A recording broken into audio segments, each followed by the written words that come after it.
el nombre del Padre, y del Hijo, y del Espíritu Santo. Reverenda Madre Priora, fervorosa comunidad de Carmelitas Descalzas de San José, carísimos hermanos, en el corazón eucarístico de Jesús de Teresa. Ego sum panis vivus, cuidat vitam mundi. Yo soy el pan vivo que da la vida al mundo. Son palabras de la sabiduría encarnada, Jesucristo el Señor, en aquel capítulo 6 del Evangelio de San Juan, que los escrituristas han dado en llamar el discurso del pan de vida.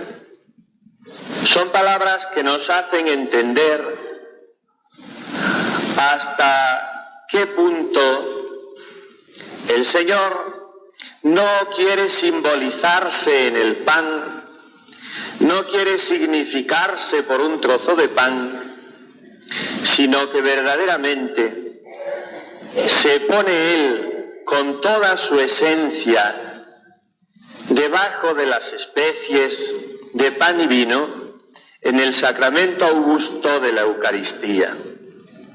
En Teresa tenemos en este punto, como en tantos otros, una doctora encumbradísima que nos enseña las verdades que hay contenidas en este punto de nuestra fe. Uno de los más consoladores, uno de los que más descanso proporcionan a nuestras almas de viadores, de caminantes, de peregrinos, que necesitan un alimento con cuya fuerza nos sintamos confortados en medio del desierto de esta vida. Ella lo dice así: cuando yo veo una majestad tan grande, disimulada en cosa tan poca como es la hostia, es así que después acá a mí me admira sabiduría tan grande. Y no sé cómo me da el Señor ánimo ni esfuerzo para llegarme a Él. Era una fe ciertamente firme y profunda, la de Teresa en Jesús Eucaristía. Partamos, queridos hermanos, de este discurso eucarístico con el que hemos comenzado. Capítulo 6 del Evangelista San Juan, sobre el cual deberíamos volver una y otra vez en nuestra oración personal, meditando esas frases deliciosas con que el Señor nos asegura que está con nosotros usque consummationem seculi, hasta la consumación del mundo, real, sustancial, verdaderísimamente, en este sacramento de la Eucaristía. Teresa había sentido esta verdad. Había oído que al tiempo que Jesús le decía: yo soy el pan de vida, le decía también: quien tenga sed, que venga a mí y beba quien crea en mí. Así dice la Escritura: de sus entrañas manarán ríos de agua viva. Vamos a tratar de chapuzarnos nosotros en esta agua viva que salta hasta la vida eterna y cuyo manantial es una cosa tan pequeña como la hostia, como dice Teresa. Partamos para nuestra composición de lugar de aquel episodio de la multiplicación de los panes y los peces. Había estado Jesús predicando a las multitudes que quedaban encandiladas y como prendidas irresistiblemente de su palabra cautivadora. Y necesitaba el divino Maestro, que siendo Dios era también hombre, descansar. Y entonces les dirige a sus apóstoles aquellas palabras de sones tan tiernos: venid esse orsum, venid vosotros solos conmigo a un lugar apartado a descansar un poco. Se van en barca a la otra orilla del lago de Tiberíades.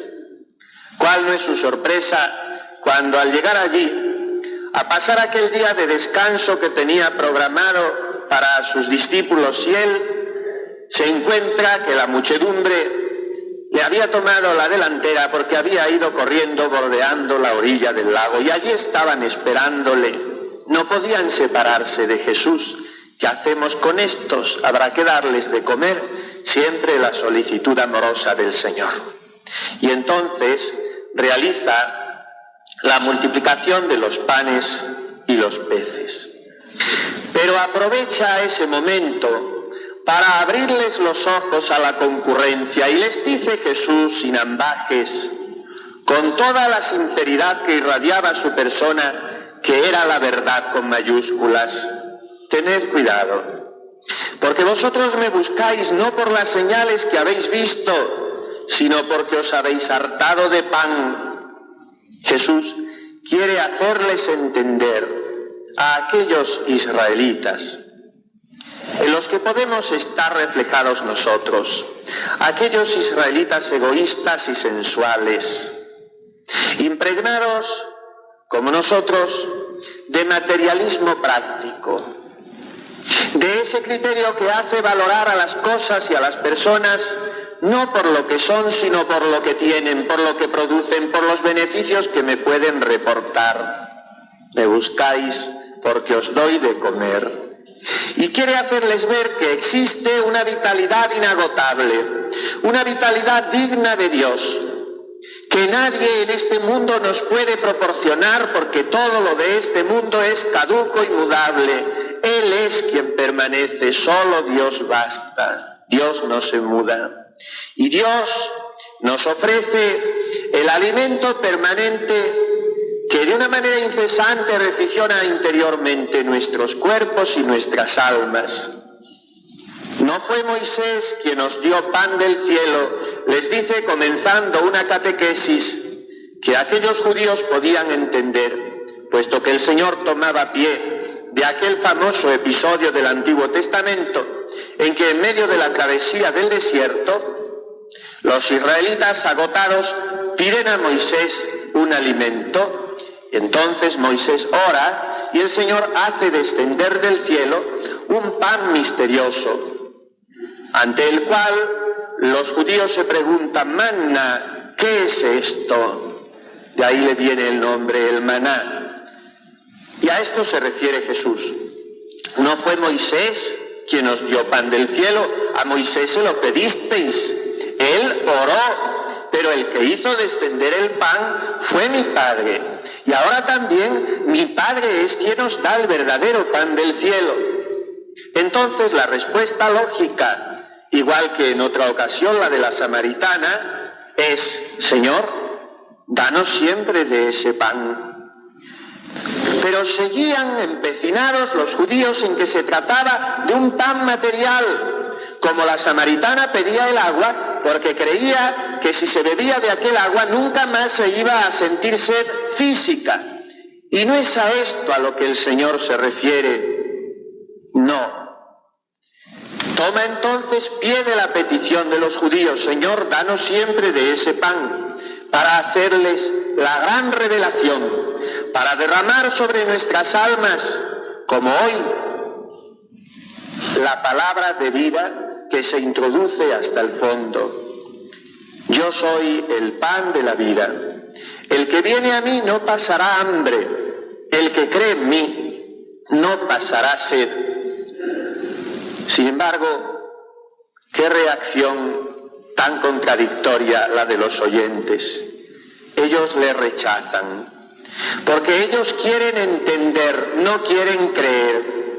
Y las palabras que dice Jesús, antes que someterlas al frío examen de nuestro razonamiento, hay que prestarles la obediencia y el rendimiento de nuestra inteligencia y nuestra voluntad.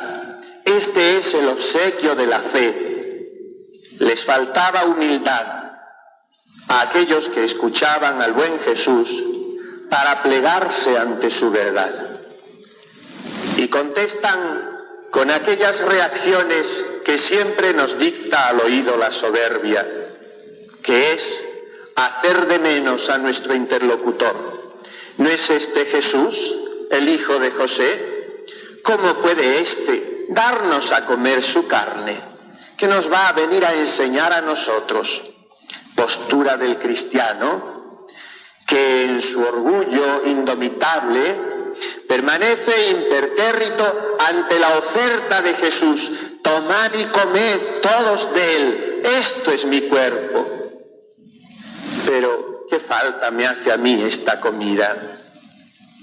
Jesús les contesta: os lo aseguro, si no coméis la carne y bebéis la sangre de este hombre, no tenéis vida en vosotros. Quien come mi carne y bebe mi sangre tiene vida eterna, y yo le resucitaré en el último día. Mi carne es verdadera comida y mi sangre es verdadera bebida. Ciertamente, en el contexto histórico en que está diciendo Jesús estas palabras, hace falta una buena dosis de fe para acogerlas en el corazón. Y tristemente, faltaba esa fe en la mayoría de los que le escuchaban. Por eso, la respuesta se hace inmediata, sin premeditación. Durus est hic sermo. Estas palabras son duras. ¿Quién podrá seguirle? Y estamos ante uno de los episodios, queridos hermanos, más tristes de todo el Santo Evangelio. Entonces, dice Juan, se echaron atrás muchos de sus discípulos y ya no andaban con él. Como nos echamos atrás nosotros, cuando ante los requisitos que hacen falta para comer la carne y beber la sangre de Jesús, que son fundamentalmente estar en gracia de Dios, nos echamos atrás, porque eso nos parece excesivamente duro y ya no andamos con Jesús. Entonces, el Divino Redentor se vuelve con un dejo de nostalgia en la mirada hacia aquel grupo de sus 12 incondicionales y les pregunta, misterio de Jesús, haciéndose mendigo de nuestro pobre amor, extendiendo la mano como un pobrecito para que le digamos, te quiero, Señor. Les pregunta, ¿también vosotros queréis marcharos? ¿También está en vuestros planes el de dejarme solo? ¿También os empeñáis en no entender mis palabras, hechas de amor y de misericordia para vosotros? Y entonces, nuestro querido San Pedro, siempre impulsivo, siempre elegante, tenía que ser él, sin lugar a dudas, la primera cabeza visible de la Iglesia. Señor, ¿a quién vamos a ir? Solo tú tienes palabras de vida eterna. Esta es la respuesta de todo cristiano auténtico ante Jesús cuando se nos ofrece bajo las humildes apariencias de pan y vino. Señor, ¿a dónde voy a acudir que no seas tú? ¿Dónde voy a encontrar la alegría si no es junto a ti? ¿Cuándo voy a llenarme de esperanza y de ilusión si no es cuando tú entras en mi pecho? Señor, solo tú tienes palabras de vida eterna. Qué hermoso episodio evangélico, hermano. Y por eso Juan es el único evangelista que no nos cuenta la última cena. Se conforma con reproducir el discurso de las despedidas, el mandato nuevo del amor de Jesús, el lavatorio de los pies, pero no hace falta que consigne la institución de la Eucaristía porque ya la ha puesto en su capítulo 6. De tal manera que el Señor, en la última cena, lo que hace es como realizar lo que en este sermón había anticipado. Esto es mi cuerpo, que se entrega por vosotros. Comed todos de él y podéis hacerlo cada vez que volváis a realizar este misterio, aquellos a quienes os he dado poderes para ello, cuando lo hagáis en memoria mía. ¿Qué quiere decir? Queriendo hacer lo mismo que yo estoy haciendo esta noche. Es un misterio tan digno de ser adorado antes que de ser entendido. Es un misterio tan sublime y tan grande que nuestros entendimientos humanos tienen que rendirse. La Iglesia, que es sabia y que además tiene tras de sí muchos siglos de estudio y de profundización en las verdades de la fe, ha llegado a una palabra, a un término que sintetiza lo que este misterio eucarístico significa y es. Nos referimos a la palabra transustanciación, que según explican los teólogos quiere decir que cuando se produce la consagración dentro de la Santa Misa, permanecen los accidentes de pan y de vino. Quiere decir, lo que cae debajo de la percepción de mis sentidos sigue igual. Yo sigo viendo y oliendo y gustando y tocando y oyendo pan y vino. Sin embargo, la fe me dice que la sustancia ha cambiado. Ya no es sustancia de pan ni de vino, sino que es la sustancia del cuerpo, la sangre, el alma y la divinidad de nuestro Señor Jesucristo. El mismo que nació en Belén y creció en Nazaret y anduvo por los caminos de Palestina y murió y resucitó en Jerusalén. Este Jesús es el que está vivo y palpitante con su mismo corazón de carne en la Eucaristía. Y esto es lo que significa la palabra transustanciación, que la Iglesia acuñó ya en el Cuarto Concilio de Letrán en el año 1215 y desde entonces ha sido creída unánimemente por pastores y fieles. Lo dice así el Catecismo de la Iglesia Católica, uno de los muchísimos regalos que nos ha hecho en su pontificado nuestro Santo Padre Juan Pablo II. Este libro que resume toda la formación que un buen católico debe tener. Este libro que ha sido tan combatido por muchos ignorantes que no se han molestado ni siquiera en leerlo. Este libro que ha sido comprado por tantos y seguramente leído por tan pocos. Este libro al que todos debiésemos acudir de cuando en cuando para fortalecer nuestra fe y formar nuestras conciencias.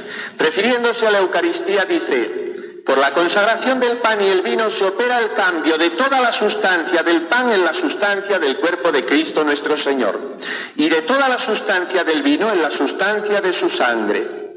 La Iglesia Católica ha llamado justa y apropiadamente a este cambio transustanciación. Ha sido una de las verdades más combatidas por los herejes.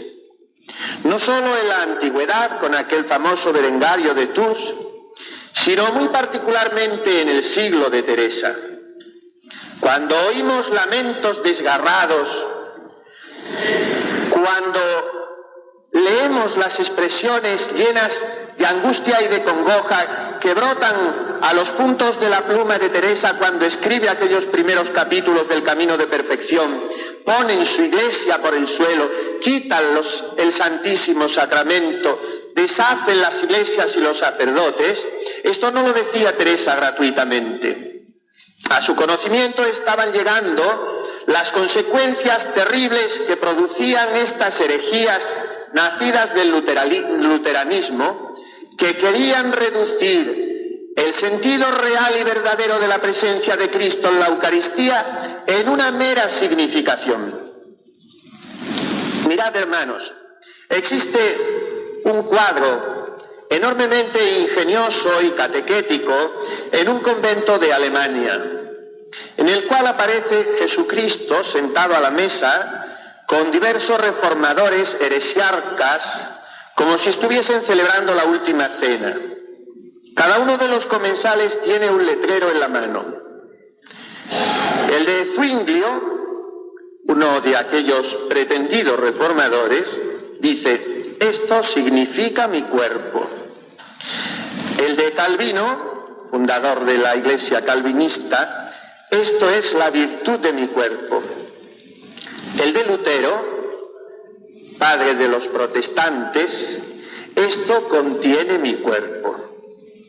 Jesús mira con expresión de dolor amoroso el pan que tiene en su mano y dice, esto es mi cuerpo.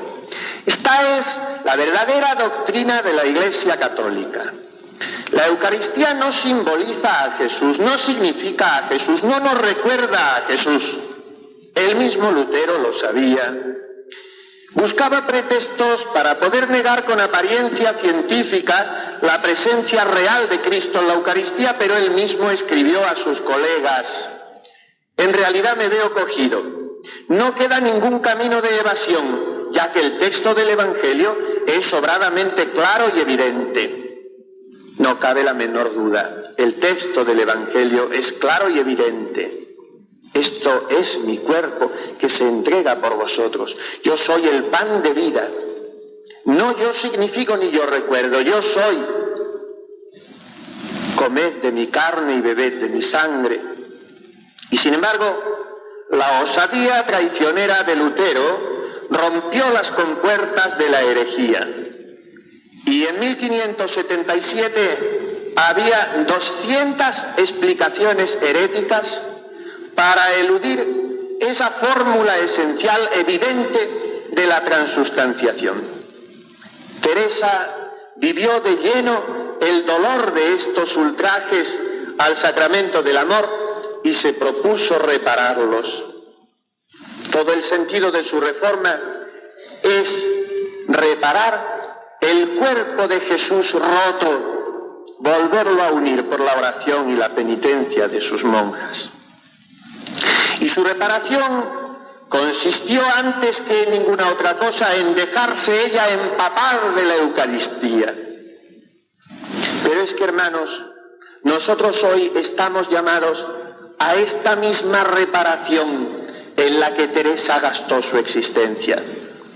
Si me he detenido un poco más de la cuenta en estos datos históricos, es porque en cierta medida, mucho mayor de lo deseable, se están reproduciendo hoy en día.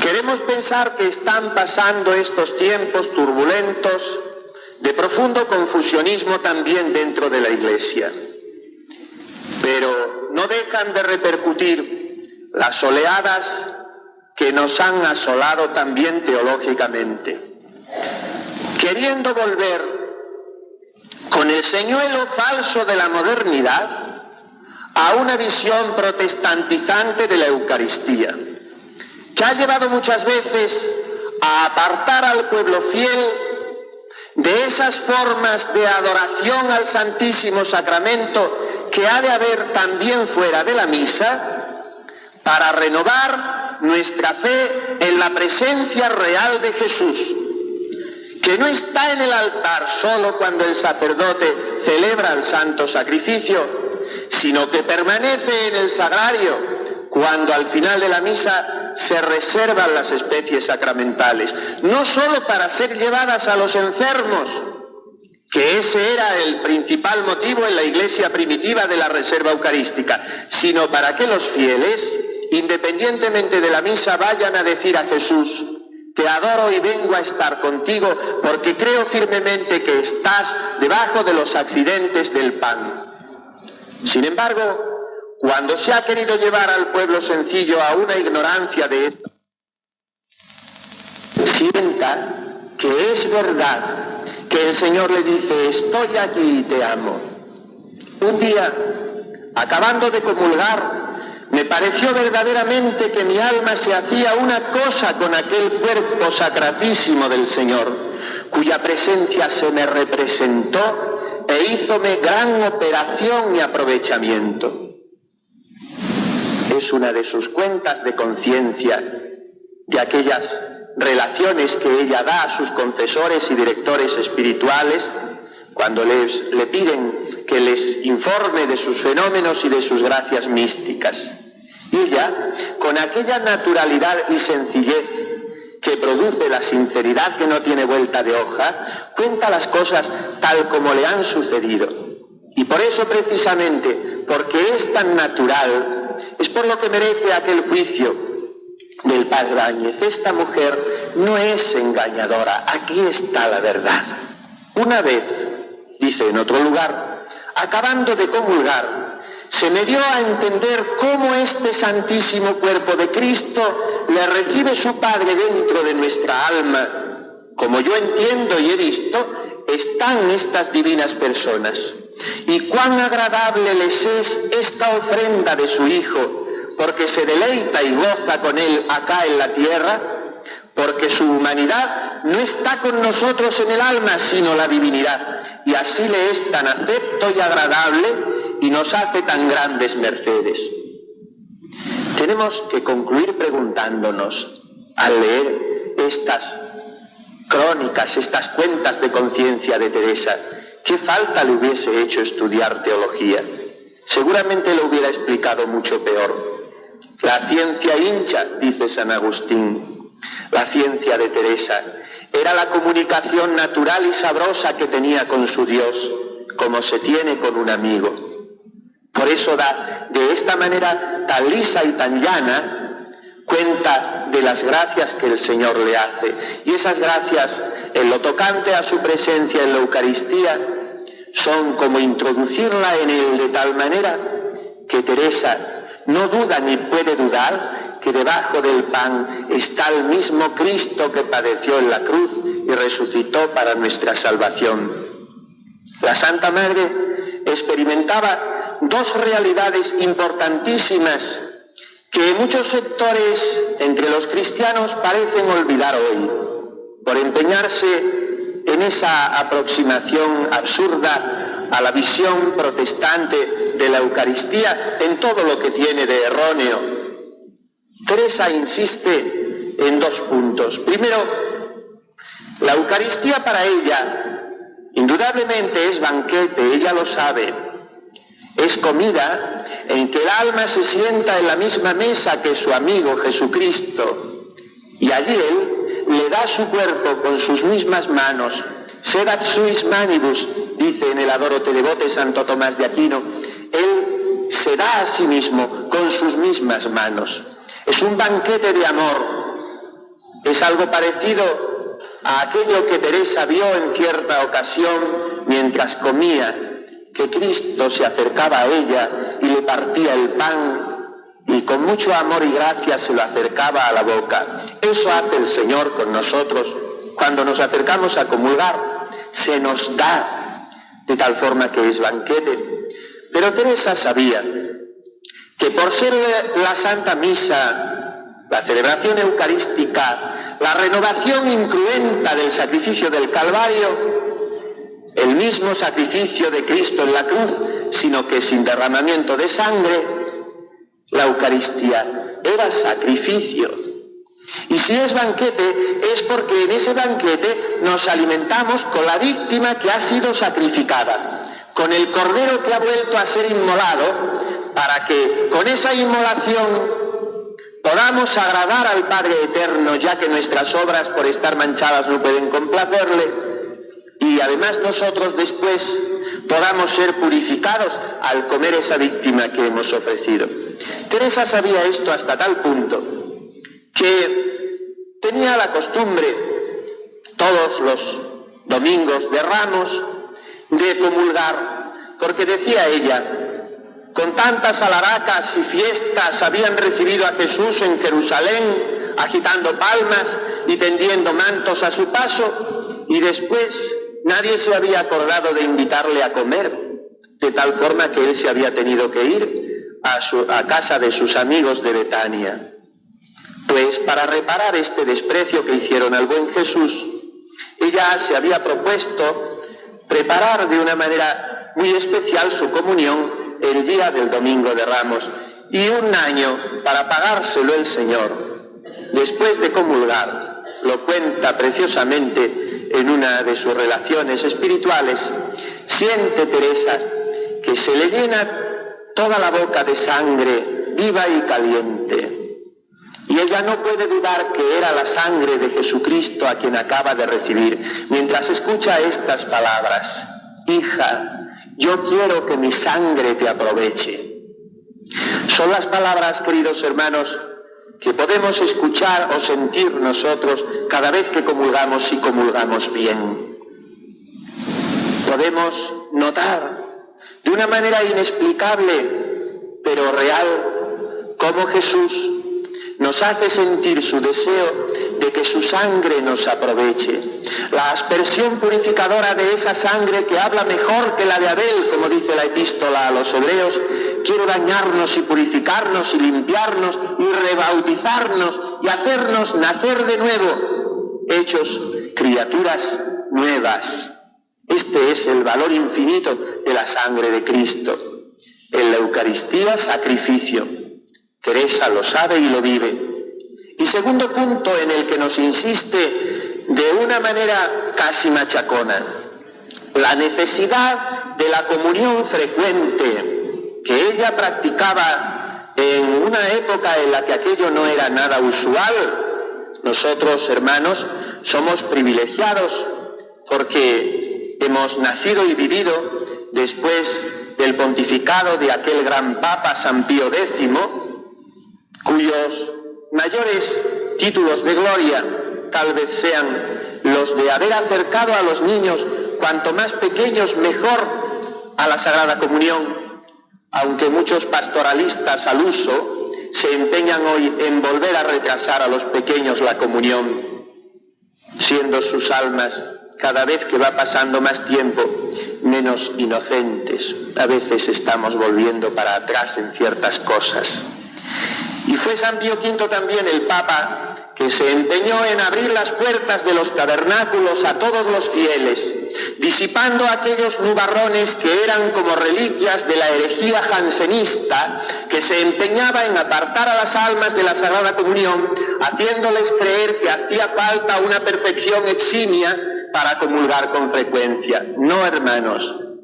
La Eucaristía es el pan de los débiles, el alimento de los enfermos, la limosna para los pobres. Entonces, no habiendo conciencia de pecado grave, no nos detengamos en acercarnos a ella. No sintamos la rémora de una mentalidad escrupulosa que nos hace pensar que el Señor no estará contento. Cuando el Señor no está contento, es cuando no tenemos la confianza de acercarnos a Él. En estos dos aspectos nos insiste Teresa acerca de la comunión frecuente, para que esté bien hecha y produzca los frutos que Jesús quiere producir en el sacramento. Primero, la preparación de esa comunión. Y segundo, la acción de gracias, cuidada, cariñosamente hecha, en un íntimo diálogo con el Maestro que acaba de venir a nuestro corazón. A veces, queridos hermanos, puede que nuestras comuniones no produzcan lo que Jesús tiene dispuesto que obren en nuestras almas porque no las preparamos bien. Debe esta persona, dice ella en el camino de perfección, y casi siempre que Santa Teresa dice esta persona, se refiere a ella misma, aunque por humildad no quiere nombrarse o por encargo de sus confesores tiene que omitir su nombre. Sé de esta persona que muchos años, aunque no era muy perfecta, cuando comulgaba, ni más ni menos que si viera con los ojos corporales entrar en su posada al Señor, procuraba esforzar la fe para que, como creía verdaderamente entraba este Señor en su pobre posada, desocupábase de todas las cosas exteriores cuanto le era posible y entrábase con Él. Qué hermoso, queridos hermanos. Procuraba esforzar la fe, dice ella. Y es que la fe, esa virtud teologal sobrenatural infusa que se nos regala el día de nuestro santo bautismo, es verdad, el Señor nos la da de balde, nos la regala, pero requiere después nuestro cultivo y nuestro riego y nuestro trabajo. Padre, es que no tengo fe, pero oras, haces penitencia, la pides con humildad al Señor, entonces tu fe se apaga. La fe necesita ser fomentada con el esfuerzo de nuestra propia voluntad, y esto es lo que nos dice Teresa. Cuando comulgaba, procuraba esforzar la fe, y tanto la avivaba que sentía presente al Señor en su alma, de una manera tan cercana que se olvidaba de todo lo demás. El Señor la recompensaba a los esfuerzos que ella hacía, dándole una fe muy viva, una fe sabrosa porque estaba hecha de amor, una fe en la que ella podía descansar. Porque aunque la fe es creer lo que no vemos, sin embargo a Teresa no le hacía falta ver. El Señor lo había dicho.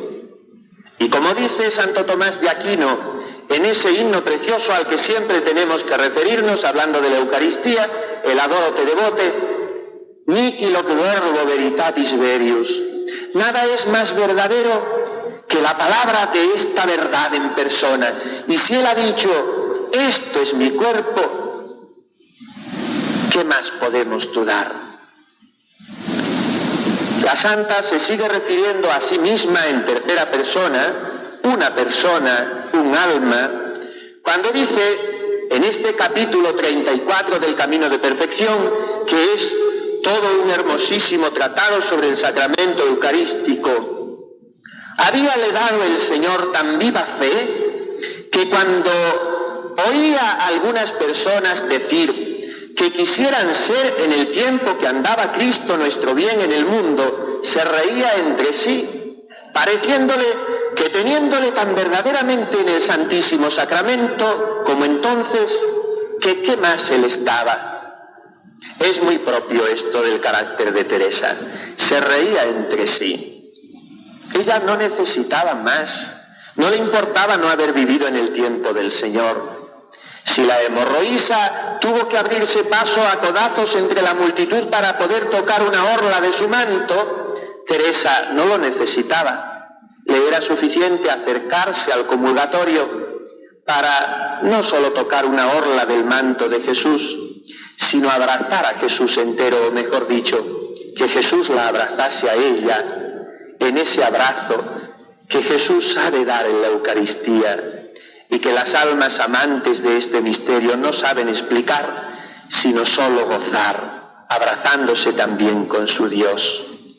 Pues, si cuando andaba en el mundo, de solo tocar sus ropas sanaba a los enfermos, que hay que dudar que hará milagros estando tan dentro de mí si tenemos fe, y nos dará lo que le pidiéramos, pues está en nuestra casa. Y no suele su majestad pagar mal la posada si le hacen buen hospedaje.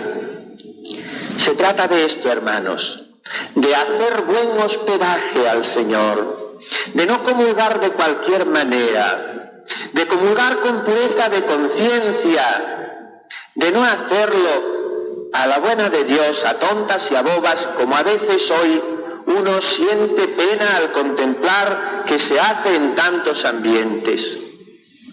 ¿Qué es esto ahora de los cristianos?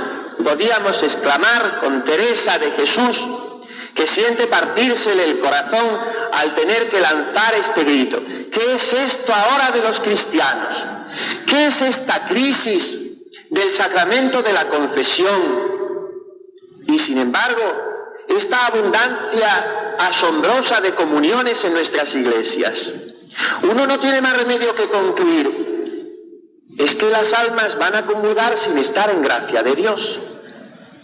Por lo menos, hermanos, y perdonadme la confidencia personal, yo me consideraría incapaz de celebrar la Santa Misa si estuviese más de un mes sin acercarme al sacramento de la penitencia. No puedo entender cómo hay almas que están años yendo a comulgar alegremente cuando van a misa y desprecian sin rebozos y abiertamente el sacramento de la confesión. Yo me confieso con Dios, yo no tengo por qué decir mis pecados a un hombre. Entonces, no sientas tampoco la necesidad de comulgar, porque hay que creer en los 7 sacramentos sin despreciar ninguno.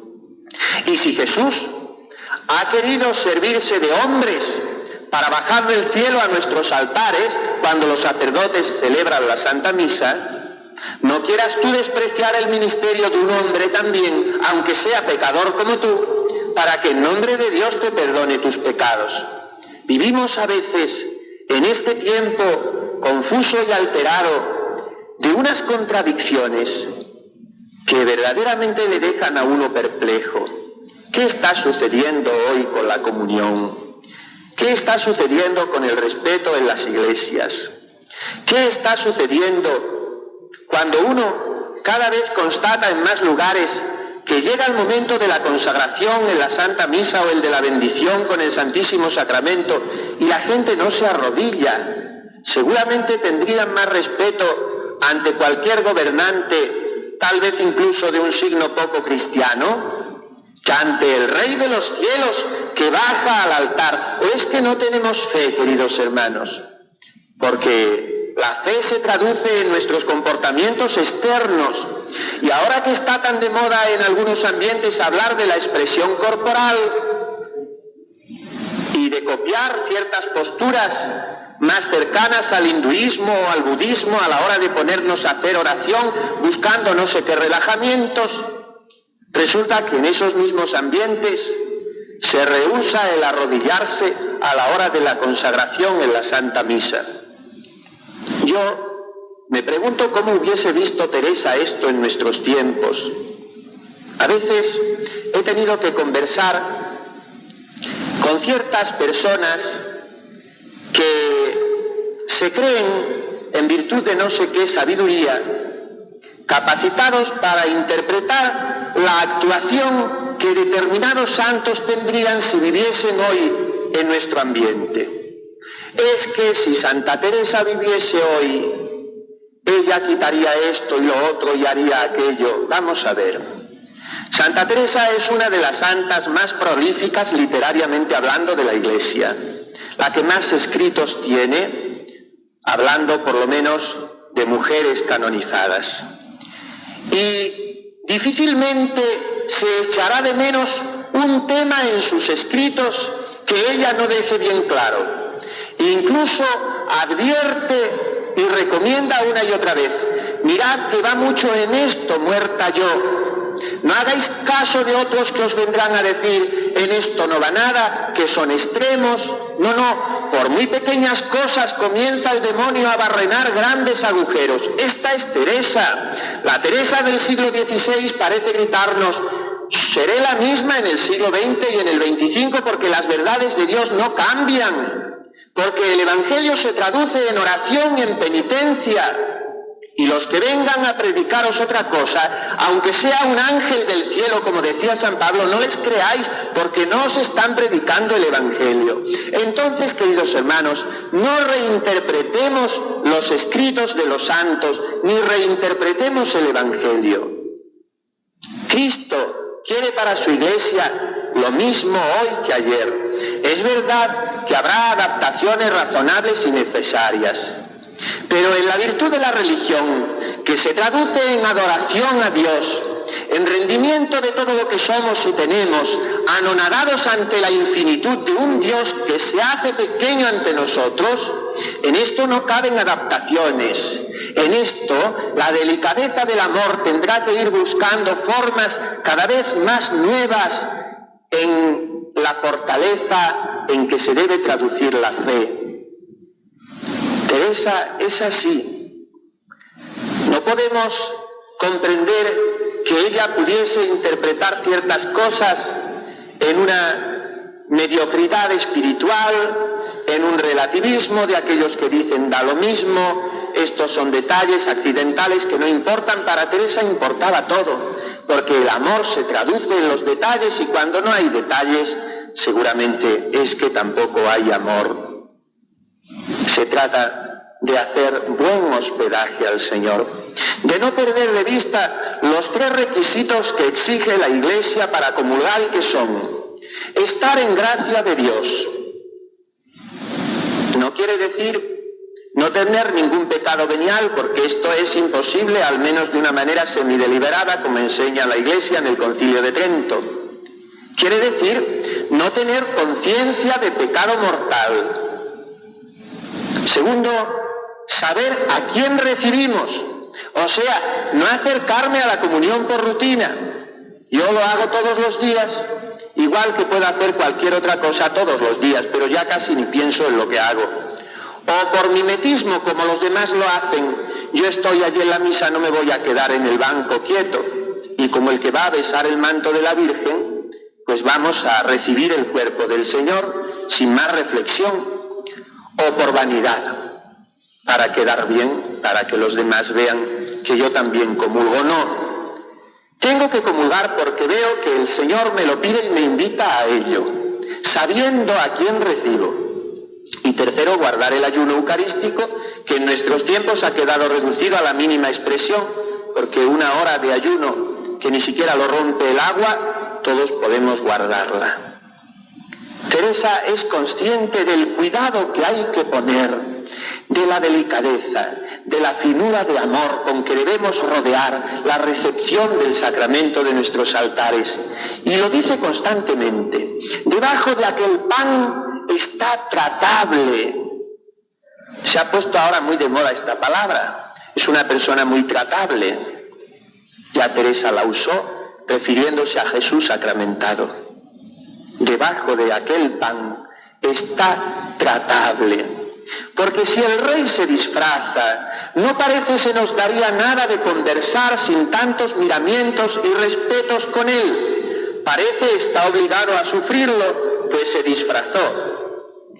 ¿Quién osara llegar con tanta tibieza, tan indignamente, con tantas imperfecciones? No puede caberle a Teresa en la cabeza que si vamos a recibir al rey, aunque está disfrazado de pobrecito mendigo, vayamos a recibirle con tanta tibieza, con tantas imperfecciones, tan indignamente. Atención, no esperemos tampoco, llevados de una conciencia excesivamente timorata y escrupulosa que raya en lo enfermizo, a que llegue el día en que seamos dignos de ir a recibirle, porque ese día nunca llegará. La Eucaristía es un regalo del Señor, a pesar de nuestra indignidad. Lo que quiere decirnos la Santa Madre es que trabajemos en lo posible para que nuestra alma esté agradable al Señor, para que en estos tiempos en que tantos sin ningún miramiento le cierran a cal y canto sus puertas, nosotros se las abramos de par en par, como dice el Papa.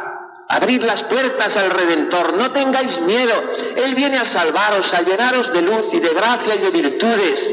Y este es Jesús en la Eucaristía, un Dios que viene dando tanto, que viene dándose a sí mismo. Porque si en los demás sacramentos, como nos enseña la Iglesia, se nos da la gracia de Dios, en este que es el más augusto de todos se nos da el Dios de la gracia, el autor de la gracia, el Señor de los ejércitos y de las virtudes, el que viene a limpiarnos y a santificarnos, y en esto es en lo que quiere insistirnos la Santa, porque ella sabe que una sola comunión hecha con las debidas disposiciones bastaría para hacernos santos. Si no lo somos aún, después de tantas comuniones, es porque no comulgamos bien. No nos fundimos totalmente con Cristo, no nos hacemos uno con Él. Es que tengo tanto genio, soy tan inflexible con los demás, es que soy tan perezoso, es que tengo un carácter, un temperamento sensual que siempre se me inclina a lo cómodo y a lo fácil, es que no rezo lo que el Señor me pide. Pues si tú mismo, hijo, tienes el remedio, ¿qué consejos quieres que yo te dé? Tu vida es la tuya y la reforma de tu vida la tienes que hacer tú, o mejor dicho, la tiene que hacer Dios. Si tú le dejas, qué bien lo hará. Y tiene que hacerla Jesús en la Eucaristía. Por eso comulga con fe. Dale a Jesús buen hospedaje y después de tenerle dentro, dile: mira qué calamidad soy, mira qué carácter, mira qué faltas de caridad, mira qué costumbre de murmuración que no consigo desarraigar, mira qué falta de generosidad para hacer limosnas. Todo esto si no lo arreglas tú, Jesús. Y Él que está dentro de nuestra alma vivo, con un deseo inmenso de hacernos santos, seguramente desde ahí nos limpiará. Lo dice Teresa en sus meditaciones sobre los cantares. Si nos llegásemos al Santísimo Sacramento con gran fe y amor, que de una vez bastase para dejarnos ricas, cuánto más de tantas, sino que no parece sino cumplimiento el llegarnos a Él, y así nos luce tan poco. No lo puede decir con más realismo y con unas palabras más inteligibles para nosotros. Parece que nos acercamos a Jesús sacramentado por cumplimiento, por quedar bien con Él. Cumplo con Él y luego le miento con mi vida, que va por otros derroteros. Cumplo y miento. Y así nos luce tan poco, no se nos nota. Tal vez el motivo de que nos luzca tan poco no solo sea la insuficiente preparación que hacemos para nuestras comuniones, sino también nuestra frialdad, nuestra indiferencia, nuestra dejadez, nuestra racanería de tiempo después de haber recibido a Jesús.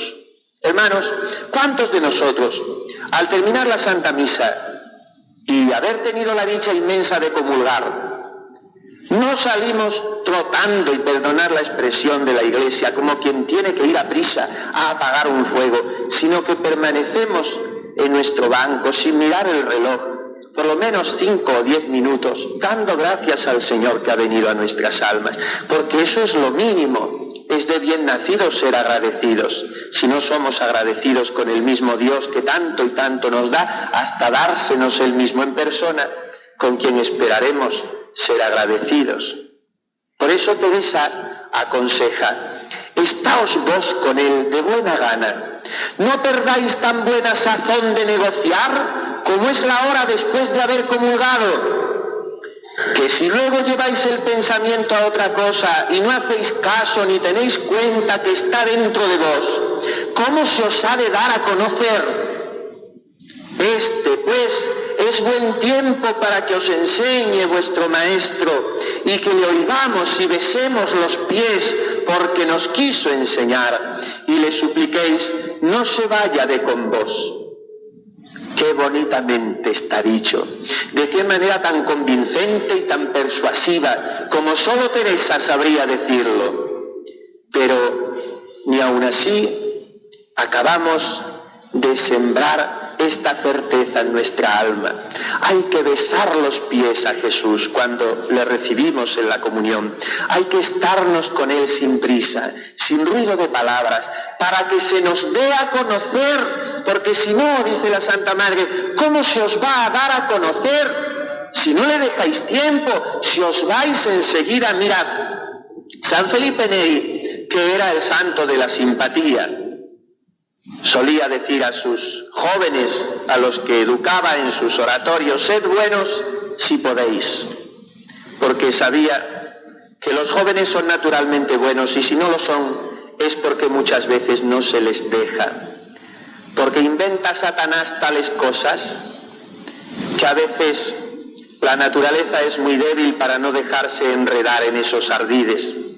Y así vemos a tantos de nuestros jóvenes hoy que a los 18 o a los 20 años son viejos, porque tienen todas las ilusiones gastadas, pero tal vez la culpa sea tuya y mía, porque hemos contribuido a crear una estructura de pecado en nuestra sociedad que hace sinónimo diversión de ofensa al Señor. Y no se entiende la diversión sin un frenesí dislocado de bailes y de alcohol y de drogas y de no sé cuántas cosas extrañas. Pues San Felipe Neri, uno de los santos que más ha trabajado en la educación de la juventud, observaba que tenía una devota mujer, entre comillas, que asistía todos los días a su misa y comulgaba incluso a diario, cosa que entonces no era frecuente. E inmediatamente, cuando el santo pronunciaba aquellas palabras que los que sois un poco más mayores habéis oído muchas veces, ite missa est, aquella mujer salía rápidamente de la iglesia, hasta que un buen día el padre Felipe se hartó de aquel comportamiento, no dijo nada, sino que la sacristía mandó a los 2 monaguillos que tomasen sin dilación las 2 velas del altar y se pusiesen en la calle uno a cada lado de aquella mujer y la fuesen acompañando hasta su casa. Y ella, como es natural, se sintió molesta. ¿Qué hacéis aquí? Nos ha mandado el padre Felipe. Y enseguida se volvió a la sacristía a preguntar qué significaba aquello. Mire, señora, usted no tiene el menor rebozo en salir inmediatamente de la iglesia después de haber recibido a Jesús. Y no sé si sabe usted que en esos momentos, hasta que se deshacen las especies sacramentales en el estómago, en nuestro interior, usted es un sagrario viviente. Y junto al sagrario se pone una vela ardiente que nos indica que allí está Jesús. Pues yo no puedo consentir que un sagrario vaya andando por la calle sin una vela al lado. ¿Qué lección le dio San Felipe Neri a aquella mujer? Pero es que si hoy nuestros párrocos tuviesen que darnos a nosotros esas lecciones, no encontrarían monaguillos en España para encargarles que fuesen con los candeleros al lado de los cristianos que salen de las iglesias sin dar gracias después de comulgar. Estáos vos con él de buena gana, es el consejo de Teresa. Y ella no hace sino describir lo que ella misma hacía después de comulgar.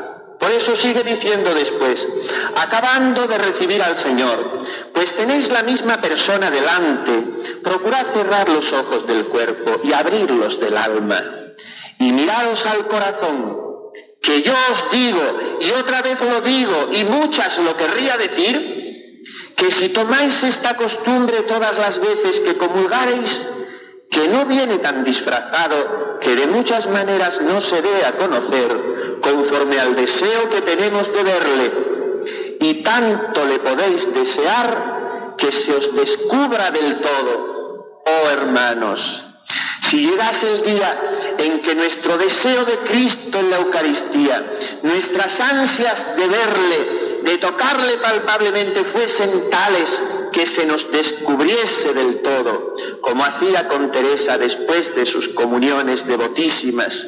Por ejemplo, aquellas que hacía en ese pequeño comulgatorio de la reja del coro de este Carmelo, que tenemos solamente a unos pasos. Ahí se le descubría del todo Jesús a Teresa, pero es porque Teresa se le descubría del todo a Jesús, porque se ponía delante de él, dentro de él, con todo lo que era y tenía. Y cuando nosotros vamos así al Señor, con deseo de que Él nos bañe el alma de sus dulcedumbres infinitas, el Señor se vuelca con nosotros sin medida, porque en el amor no hay medida. Estaos con Él, sin cansancio del entendimiento, y miraros al corazón. Y fijaos que no lo dice de cualquier manera, que yo os digo, y otra vez lo digo, y muchas lo querría decir, que si tomáis esta costumbre siempre que comulgáis, no viene tan disfrazado Él, que de muchas maneras no se os dé a conocer. Y en sus avisos, que son como una colección de pequeños dichos con que Teresa llama nuestra atención, algunos teresianistas dicen que tal vez ella los iba recogiendo cuando escuchaba hablar a sus confesores jesuitas. Ella era tan devota de los padres de la compañía, y en la compañía se estila o se estilaba este modo de consignar las prácticas de vida espiritual con pequeños puntos escritos. Teresa los iba recogiendo, y uno de ellos dice: cada vez que comulgare, pida a Dios algún don por la gran misericordia con que ha venido a su pobre alma. Nos recomienda Teresa la comunión frecuente, pero como era realista y era práctica, y sabía que en sus tiempos aquello no era usual, por lo menos, pues da a sus monjas una sustitución de la comunión frecuente, que a nosotros, que podemos comulgar diariamente por la misericordia de Dios y la benevolencia de la Iglesia, también nos puede servir para renovar nuestras comuniones muchas veces al cabo del día y acrecentar en nosotros el ansia de recibir a Jesús sacramentado. Y cuando no comulgareis, hijas, y oyereis misa, podéis comulgar espiritualmente, que es de grandísimo provecho, y haced lo mismo de recogeros después en vos, que es mucho lo que se imprime el amor así de este Señor, porque aparejándonos a recibir, jamás por muchas maneras deja de dar que no entendemos. Estas palabras finales son todo un empuje que nos hace volar hacia Dios. Solo hace falta que nos aparejemos a recibir. Solo hace falta que tengamos en su presencia nuestras manos vacías, porque si Él nos ve con deseo de recibir, jamás dejará de darnos. Teresa podía decir con verdad: Mihi vivere Christus es. Para mí, vivir es Cristo. Y podía completar la frase, como hacía uno de nuestros santos españoles modernos, por cierto, muy devoto de Santa Teresa, el beato Manuel Domingo y Sol: para mí, vivir es Cristo y Cristo en el sacramento. Ahí encuentro mi vida. Si me quitaran la Eucaristía, si desapareciesen todos los sagrarios que hay en la tierra, ¿qué sentido tendría vivir? ¿A quién podría ir a contarle mis penas, a hacerle participante de mis alegrías? ¿Dónde podría ir a recibir el alimento que me hace reanimarme incluso físicamente, como sentía Santa Teresa? Cuando la venerable Madre Maravillas de Jesús, una de las hijas santas de Teresa en estos tiempos, tanto que ha merecido ser llamada, y ya el pueblo a boca llena se lo dice, la Santa Teresa del siglo XX, porque la copió tanto en lo externo que incluso se hizo fundadora de un buen puñado de monasterios por Castilla y Andalucía, como había hecho la Santa Madre, y no hizo sino insistirles a sus hijas en que volviesen a las fuentes teresianas, que son las de la austeridad, las de la oración ferviente, las de la pobreza, en unos tiempos en que muchos falsos profetas querían convertir la vida de clausura en no sé qué cosa extraña, un tanto o un mucho apartada de la mente de sus fundadores. Pues bien, la Madre Maravillas, cuando al final de su vida no podía hacer otra cosa en el convento, seguir la vida de comunidad, no perdonaba el asistir al coro para la Santa Misa. Y estaba tan débil, con sus 83 años, casi no se podía mover, que tenían que llevarla a 3 hermanas hasta el comulgatorio para que allí pudiese recibir la sagrada forma de manos del sacerdote. Y cuentan las religiosas que por no se explican qué misterio incomprensible, aquel cuerpo que tenía que ser sostenido por 6 brazos al ir a comulgar, cuando se levantaba del comulgatorio para volver a su sitial del coro, rehusaba amablemente todas las ayudas, podía volver sola. La Eucaristía le daba tal fuerza, incluso física, ponía el Señor dentro de su cuerpo tal vigor, tal energía, tal deseo de servirle con el esfuerzo de su vida, que sentía en sí el toque de Dios. Y esto nos lo enseña también Teresa. La Eucaristía es para nosotros empuje y fuerza, apoyo y salud. Para mí, la vida es Cristo, y Cristo en la Eucaristía. Mirad, hermanos, Teresa pone un objetivo determinado y concreto por el cual ofrece todas sus fatigas fundacionales, y fueron muchas, 15 conventos, 17 al principio, por toda la geografía española, en un siglo XVI. No sé si podemos entender lo que supuso. Pues lo que ella perseguía era algo tan sencillo y a la vez tan sublime como esto: un sagrario más. No buscaba otra cosa. Un sitio donde 13 pobrecitas pudiesen estar delante del Rey del Cielo, oculto bajo las especies sacramentales, y esa oración de cuánto valor es, queridos hermanos. Nunca dejé fundación por miedo del trabajo, aunque de los caminos, en especial largos, sentía contradicción, mas en comenzándolos a andar me parecía poco, viendo en servicio de quién se hacía y considerando que en aquella casa se había de alabar al Señor y haber santísimo sacramento. Esto es particular consuelo para mí, ver una iglesia más, cuando me acuerdo de las muchas que quitan los luteranos. No sé qué trabajos, por grandes que fuesen, se habían de tener a trueco de tan gran bien para la cristiandad. Esto es fe, y fe de muy subidos quilates, hermanos. Atravesar de punta a punta Castilla y Andalucía, solo y nada menos que para poner un sagrario más. Esta es Teresa. Teresa, que seguramente sonríe cuando ve que en el sagrario de esta su casa de Malagón Jesús se encuentra agradado, porque sus hijas, las carmelitas, le están constantemente ofreciendo el incienso agradable de una plegaria ininterrumpida que sube a Dios por nosotros, por ti y por mí.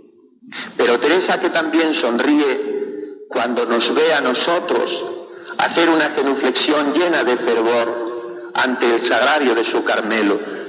Es verdad que le gustará, ella era muy agradecida, decía, me ganan el corazón como una sardina.